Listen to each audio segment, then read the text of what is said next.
Ever get that feeling, Like the stories we hear, the books we read, they're all shaped by forces we don't even realize are there. Oh, absolutely. It's like, who's pulling the strings behind the scenes? Exactly. And Shadows of History, the book we're diving into today, that's exactly what it explores, but with an awesome twist. It does take that idea and runs with it. And for me, the most compelling part is how it all starts. You've got Edward Blackwood, this ordinary guy, a writer in 1930s London. Struggling writer, you mean? Totally. He's got writer's block, can't catch a break, and then boom, he stumbles into this exclusive club. The St. Francis de Sales Club. I gotta admit, I had to look that one up. Turns out he's the patron saint of writers. You see, the book's dropping hints right from the start, and it doesn't stop there. When Edward walks into the club for the first time, he sees this quote: "The tongue of the wise uses knowledge rightly, and the pen of the skillful writes graciously." Chills, right? Talk about foreshadowing. So we've got this struggling writer in this mysterious club that's all about the power of words. Sure. What happens next? Well, Edward gets sucked into this whole other world, a secret society that claims to influence history. Okay, now that's what I'm talking about. But they're not just passively observing history, are they? No way. They're actually interacting with some of the biggest names at pivotal moments in history. His first trip, 1774, London, on the verge of revolution. Hold on. He goes back in time. Sign me up for that. Right. And he comes face to face with Benjamin Franklin. No way. Benjamin Franklin, the founding father. The one and only. Just imagine being a fly on the wall during those conversations. Knowing what we know now about the revolution, the birth of America. This really makes you think, could just one conversation, a nudge in the right direction, actually change the course of history? And that's the question the novel grapples with. It's not just about time travel. It's about the power of ideas. And it gets even better. Edward's next stop is Victorian London, where he meets Charles Dickens. Dickens. Now we're talking literary giants. And this isn't just a polite meeting of the minds. Edward ends up walking the streets of London with Dickens, seeing the poverty, the child labor, all the things that fueled Dickens' writing. So he's seeing the inspiration for those classic novels firsthand. Exactly. And get this, Edward actually ends up giving Dickens writing advice. Wait, really? The struggling writer is giving advice to Charles Dickens. That's amazing. It's a bit of role reversal, right? He encourages Dickens to use more vivid descriptions to really make the reader feel the reality of what he's describing. So you're saying Edward's influence, even if it's fictional, could have actually shaped Dickens' writing, which then went on to impact social reform. It's like a ripple effect through time. That's the genius of this book. It makes you question the very nature of influence and how writers often unknowingly shape our understanding of the world. Okay, but it gets even more intense. Edward's next encounter. The one and only Oscar Wilde. And this isn't just a meeting of the minds, it's about the true cost of speaking your truth. The novel doesn't hold back. You see Wilde in all his glory. The wit, the charm, the toast of London society. But then... Fast forward a few years, and Edward meets him again in Paris. This time, Wilde's a changed man.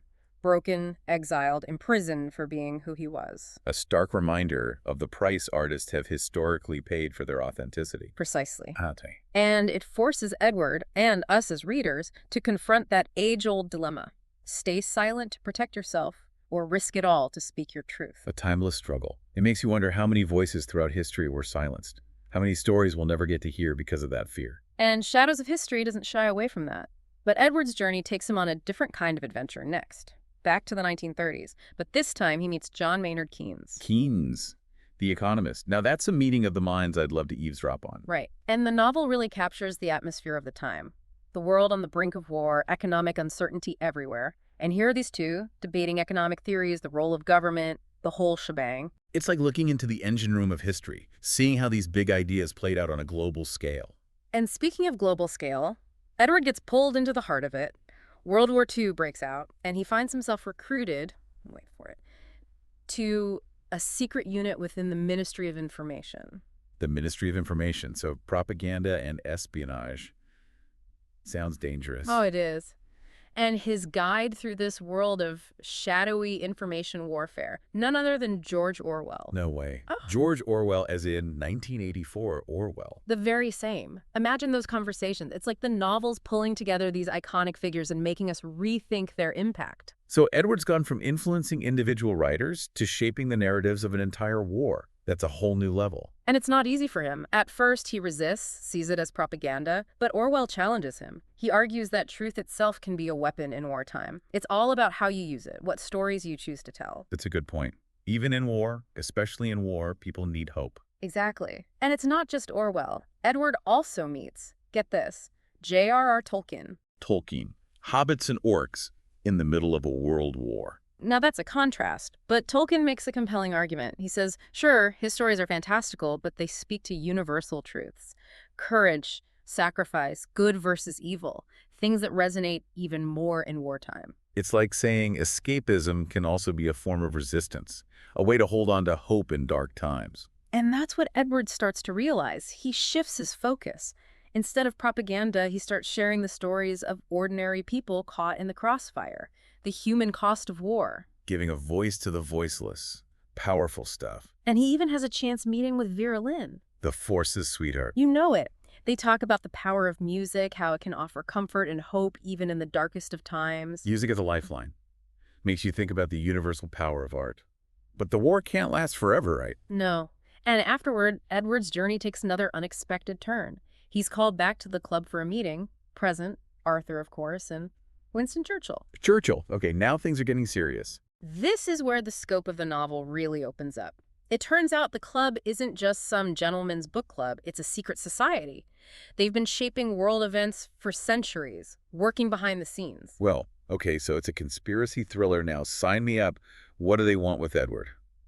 Well, with the dawn of the atomic age, they've got a new mission for Edward. The atomic bomb. Talk about a game changer. Edward's task was something huge, something that could decide the fate of the world.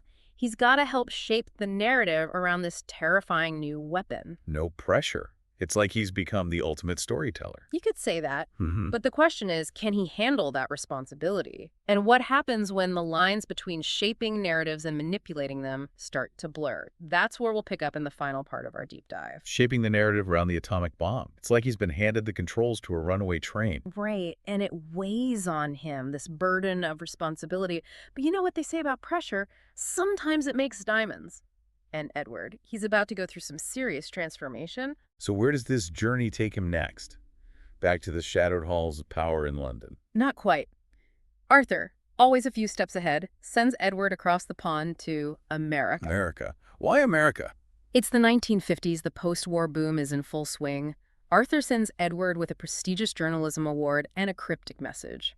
Go west, young man, and see the future. It's like something out of a Western. But instead of cowboys and saloons, it's ideas and ideologies that are up for grabs.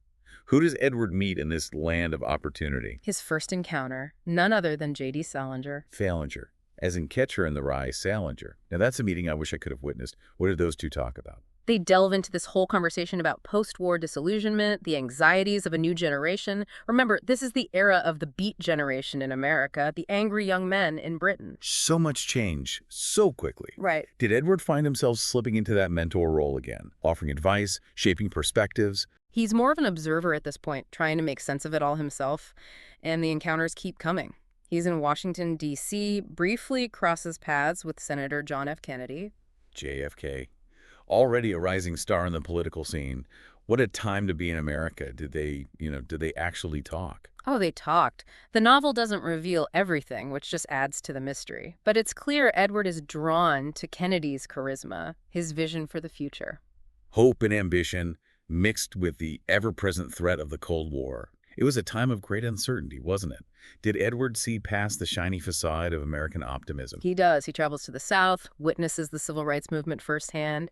He even sees Dr. Martin Luther King Jr. speak. Dr. King, a monumental figure. Imagine hearing him speak in person. Edward's deeply moved. Even after all he's seen traveling through time, King speaks about justice, equality, themes that resonate even more strongly given the backdrop of Edward's journey. Fighting for a better future, even when faced with overwhelming opposition. It's a message that transcends time and place, doesn't it? And the novel beautifully captures that. But from the front lines of social change, Edward's journey takes a turn. He finds himself in Hollywood having a rather unexpected conversation with Alfred Hitchcock. Hitchcock, the master of suspense. Now that's a curveball. Did they discuss movie magic? It's less about the magic of cinema and more about the power of narrative. Hitchcock, in his own way, warns Edward about the influence of Hollywood, how it shapes not just entertainment, but perceptions, desires, even fears. The power of stories to shape reality. It's a theme that keeps popping up, isn't it? And it takes on a new dimension as Edward travels further. He meets Studs Terkel in Chicago. Studs Terkel, the oral historian. The one and only. And Terkel, he pulls back the curtain on another side of America, the struggles of everyday people, the forgotten stories. A reminder that beneath the surface of every grand narrative, there are countless individual experiences, countless stories waiting to be told. Exactly. And it all culminates with Edward witnessing the dawn of the space age at Cape Canaveral, humanity reaching for the stars while still grappling with very earthly problems. It's the ultimate paradox, isn't it? Our boundless potential clashing with our very human limitations. So, after this whirlwind tour of America, what becomes of Edward? Does he find the answer, the key to guiding humanity towards a brighter future? He returns to England changed, transformed by his experiences. He becomes steward of the St. Francis de Sales Club, entrusted with leading it into the 21st century. But he knows he can't do it alone. He needs help, a successor. He finds one in Sarah Chen, a brilliant young woman who embodies the global perspective the club needs. Passing the torch to a new generation. That's hopeful, don't you think? It is, and before Edward steps down, he makes Sarah promise something. He asks her to document the club's history, not as a celebration, but as a warning. A warning about the dangers of unchecked power. The dangers of good intentions gone astray, the unforeseen consequences of even the noblest endeavors. It's a reminder that history is never black and white, and that even those trying to shape it for the better can get it wrong. It's been quite a journey, hasn't it? Shadows of History has taken us from the gaslit streets of London to the dawn of the space age. We've met literary giants and unsung heroes, grappled with the complexities of truth and influence, and confronted the enduring power of stories to shape our world. And ultimately, that's what this deep dive is all about. It's a reminder that we are all storytellers, whether we realize it or not. The choices we make, the words we speak, the actions we take, they all weave a narrative that extends far beyond ourselves. So as you go about your day, think about the stories you're shaping, the legacy you're leaving behind. Because in the grand tapestry of history, even the smallest thread can make a difference. Until next time, keep exploring, keep questioning, and keep telling your story.